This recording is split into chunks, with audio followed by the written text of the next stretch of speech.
So I just walked out of Doctor Strange in the Multiverse of Madness. This is the fourth comic book movie that has been directed by Sam Raimi after his Spider-Man trilogy. And it's the 28th film in the MCU overall. Yeah, I have to say, do I think this movie is like top 10 MCU? Probably not, but it's not top 5 either. So it's definitely not top 5, probably not top 10, but let me explain. The film starts off right where Spider-Man No Way Home leaves Doctor Strange. It also picks up right where WandaVision has basically left Wanda, and she is still dealing with the side effects caused by what happened in the show. And then Strange approaches her because he ends up meeting a girl named America Chavez, who has the ability to transport between different universes. And Wanda realizes that there are universes where both of her sons and probably Vision are still alive, and this just drives her over the edge. This just gets her to like kind of snap, and Strange and Chavez, along with Christine, a different version of Christine, still played by the same actress, go on this. They try to find this artifact. Can't remember this book. Can't remember exactly what it's called right now, but it's definitely the film's MacGuffin, and they feel like they have to get to it before something really happens with Wanda. And this movie is just bonkers. I'm of course trying not to spoil anything, because as you can see, the theater's right behind me. This is not the place where I'm going to be doing a spoiler video.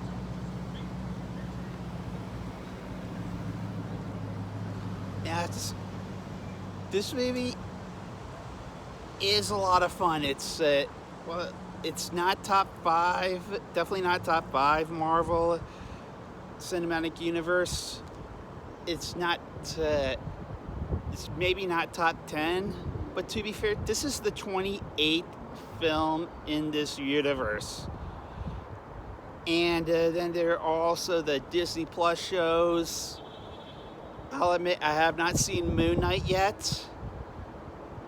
I'm going to try to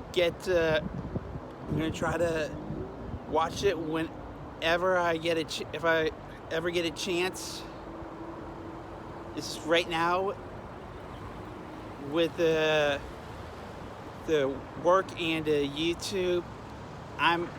What I'm planning for my YouTube channel. I'm starting to feel kind of busy. I'm going to try to watch Moon Knight when I get a chance. I hear it's great. But, yeah, Doctor Strange and the Multiverse of Madness is still, nonetheless, a fun movie. This movie is so much fun. The special effects are actually, they're pretty good. They're not perfect, but then again, that has been a tendency with the Marvel movies. But there are times where this movie is just so much fun. The third act is actually probably where it's at its weakest, but it's still a good third act. The first act and the second act the first act is really fun, but the second act, during the second act where I kept saying to myself, Kevin Feige is definitely listening to the fan base. Because there are some surprises in the second half that the fans are going to love.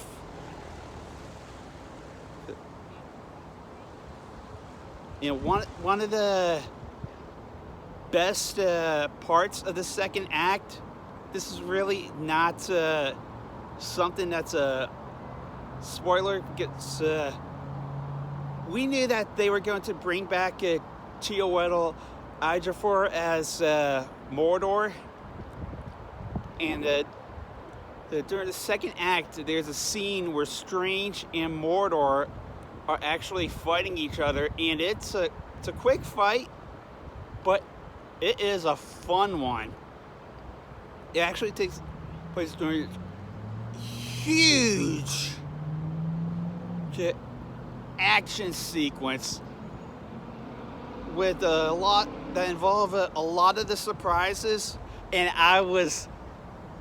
during the sequence, I was just absolutely digging it. I was like, yes, I want more of this.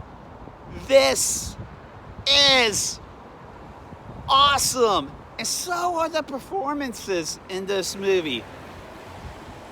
The performances are actually really good. Benedict Cumberbatch is just as good as he's ever been as Doctor Strange.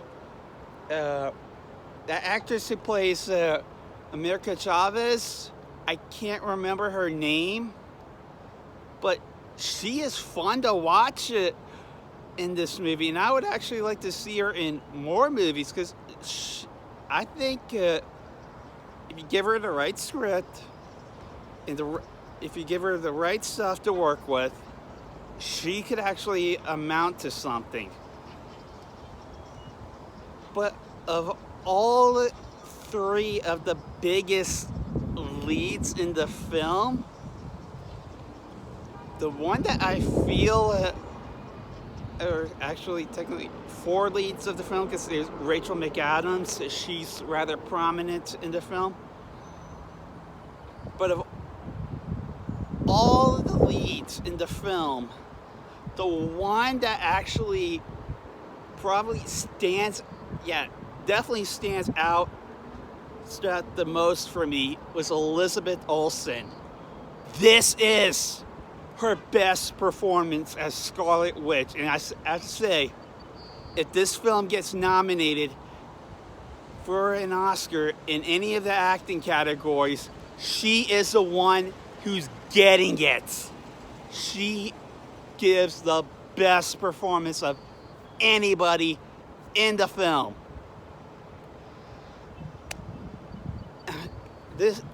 this is, it's also the best performance that I've ever seen her give. I feel like she has really, really improved. I really like her in that Godzilla movie that she was in with her Avengers Age of Ultron co-star Aaron Taylor Johnson. But over the years, she has just gone better. She is. I remember back in the 90s, her sisters, Mary Kate and Ashley, were really famous. I could see her becoming more famous than both of them because of just how good she is. She is fantastic in this movie. She looks like she's having an absolute ball, and she is so much fun to watch. So much fun.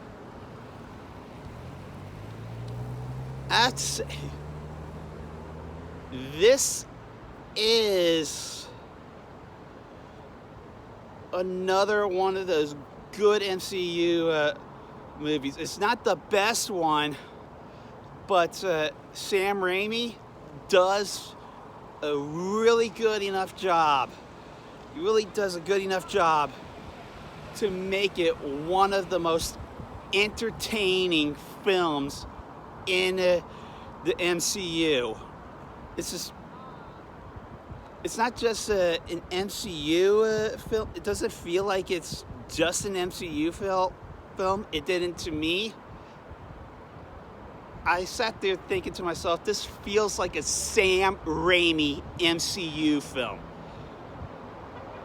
And I've got to say how well Sam Raimi directs the film, the good special effects, the crazy looking visuals, great action sequences, and terrific performances, particularly from Elizabeth Olsen. I'm going to give Doctor Strange and the Multiverse of Madness an A-.